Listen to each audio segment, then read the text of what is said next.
Pagi-pagi sudah ribut seperti ini.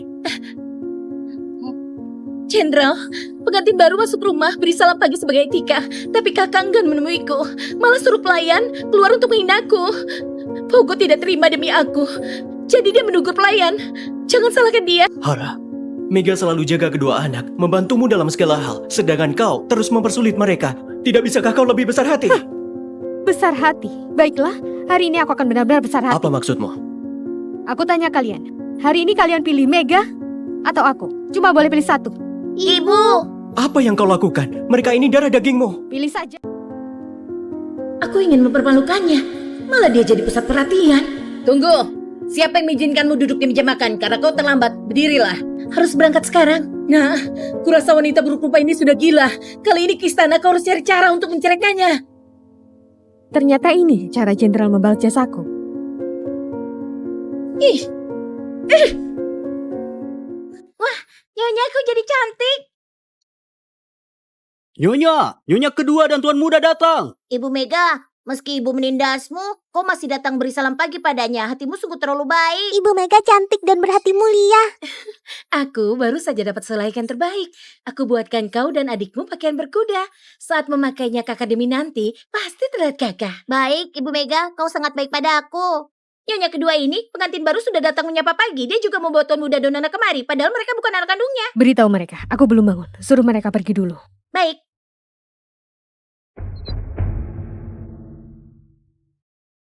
Nyonya kedua, tuan muda Nona, semalam Nyonya tidur larut malam, saat ini masih belum bangun. Salam pagi untuk hari ini ditiadakan. Belum bangun? Aku saja sudah bangun. Kenapa dia belum bangun? Apa dia babi? Tuan muda, bisa-bisanya aku mengatai Nyonya. Nyonya sedang tidak enak badan, benar-benar belum bangun. Kalian kembali saja. Kakak, ibu sengaja menyusahkan Ibu Mega lagi. Bagaimana bisa kita memiliki ibu begitu jahat? Foga, Indah, aku baik-baik saja. Mungkin di hati kakak masih ada rasa marah dan benci padaku, jadi dia tidak mau menemuiku. Nyonya kedua, bagaimana bisa kau prasangka seperti itu terhadap Nyonya? Memangnya kau siapa? Berani bicara seperti itu pada majikan? Tuan muda, biasanya kau tak pernah bicara seperti itu pada pelayan. Aku paling hanya hukum pelayan sepertimu. Pagi-pagi sudah ribut seperti ini. Jenderal, pengantin baru masuk rumah beri salam pagi sebagai etika, tapi kakak enggan menemuiku. Malah suruh pelayan keluar untuk menghinaku. Fogo tidak terima demi aku. Jadi dia menegur pelayan. Jangan salahkan dia. Ibu sengaja menyulitkan Ibu Mega. Pergi, bangunkan dia. Kalau kau tidak mau, aku sendiri yang akan pergi. Ayah, aku saja.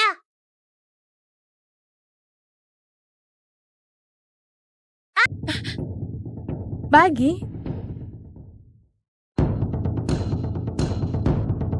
Pagi? Kakak, kalau kau marah, tunjukkan padaku saja. Kenapa malah menakuti Foga dan Indah? Kalau mereka ketakutan sampai terjadi sesuatu harus bagaimana? Jenderal? Hara, kau mau ribut sampai kapan?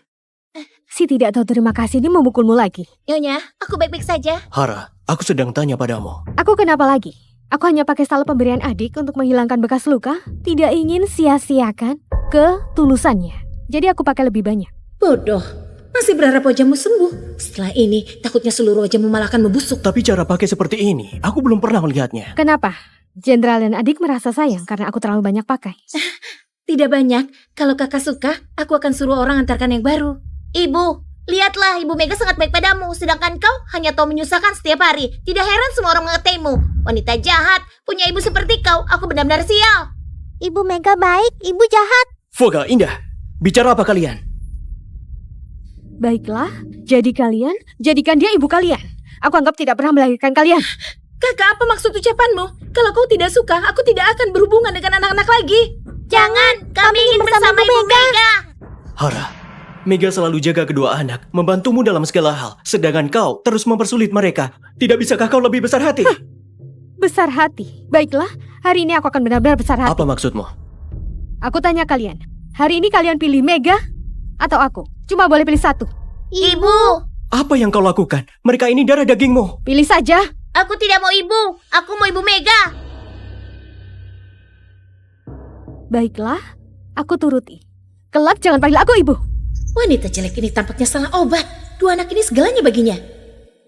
Aku tidak tahu kenapa jadi begini. Aku tidak pernah pikir merebut anak-anak dari kakak. Sudahlah, Jenderal. Kau juga sudah lihat, aku tidak akan ganggu hubungan ibu dan anak mereka. Hara, kau berubah jadi tidak masuk akal. Jenderal, aku baik-baik saja. Jangan salahkan kakak. Ibu Mega, jangan sedih. Hara, Kaisar sudah dengar hal di pesta pernikahan. Beliau suruh aku bawa keluarga berkunjung. Kau bersiap-siaplah lalu datang ke ruangan depan. Kakak jangan takut. Meski kau membuat keributan di pernikahan, selama kau menjelaskan dengan baik, Kaisar pasti tidak akan menghukummu. Berikan ini pada kakak, biar dia memakainya saat keluar rumah. Nyonya Mega, apa maksudmu? Jenderal, kakak wajahnya buruk. Kediaman jenderal tidak akan permasalahkan. Tapi begitu masuk istana dan bertemu Kaisar, itu tidak pantas. Biarkan dia memakainya. Nyonyaku, padahal lebih cantik darimu.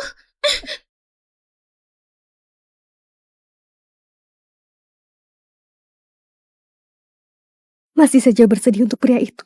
Bisakah sedikit punya harga diri, punya keluarga seperti ini, kalau tidak bercerai? Apalagi yang ditunggu? Kenapa? Tidak boleh.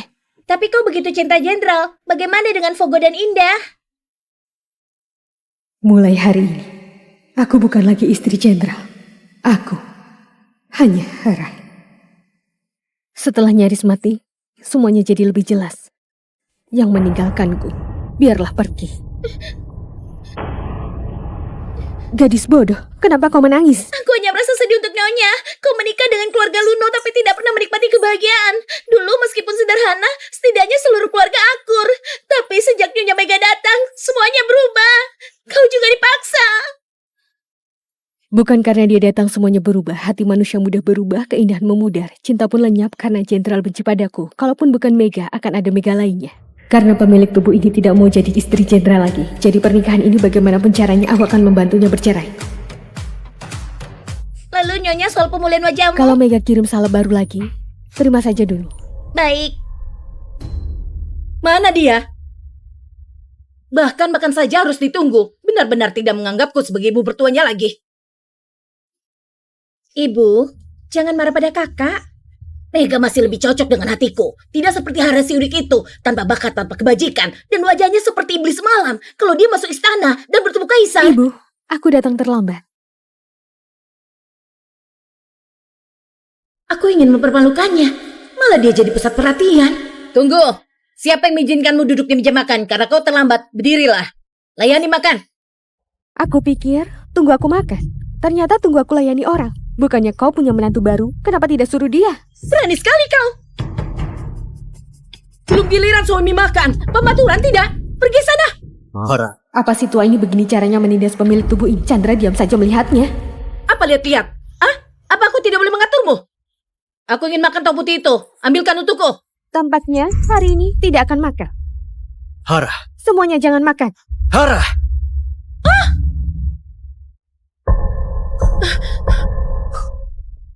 Kan? Mangkuk bagus itu bernilai 100 emas. Kau masih tahu sayang pada mangkuk teh? Chandra waktu belum pulang dari perang saat di rumah tidak ada beras untuk dimasak, aku menyuapi dengan darahku sendiri. Kenapa kau tidak kasihan padaku? Kalau bukan aku yang layani kau selama 10 tahun sudah mati di Lasta. Mana mungkin ke ibu kota buat nikmati hidup dan memakai mangkuk teh seharga 100 emas ini? Kakak, melayani mertua kewajiban menantu. Kenapa kau bisa bicara seperti itu? Memangnya kau siapa? Beraninya bicara begitu padaku. Jadi selingkuhan harus tahu diri sebagai selingkuhan. Tahukah kau kalau merebut suami orang akan dihukum petir di langit? Hara, sudah cukup ributnya. Kenapa?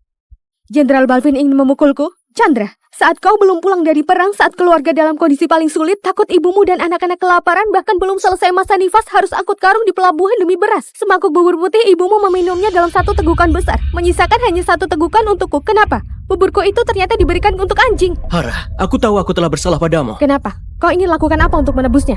Jenderal, dua nyonya, kereta sudah siap. Jenderal, harus berangkat sekarang. Nah, kurasa wanita buruk rupa ini sudah gila. Kali ini ke istana kau harus cari cara untuk menceraikannya. Ternyata ini cara jenderal membalas jasaku.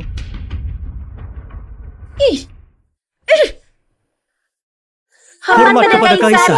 Hidup Kaisar. Hidup Kaisar. Hidup Kaisar. Hidup Kaisar. Baiklah, pejabat, berdirilah. Terima kasih Baginda. Aku lihat keluarga kalian. Sungguh ramai. Hahaha. Biarlah Yasa belajar dari kalian, agar segera menikah dan bangun keluarga seperti Chandra. Baginda, hal ini sepertinya Pangeran Ketujuh tidak akan dengar titahmu. Pangeran ketujuh, anak yang diberkahi langit. Jodohnya tentu dipilih secara cermat oleh para dewa. Baginda tidak perlu terlalu khawatir. Kau ini, istri lama yang buat keributan di pesta nikah, Hara Wisnu.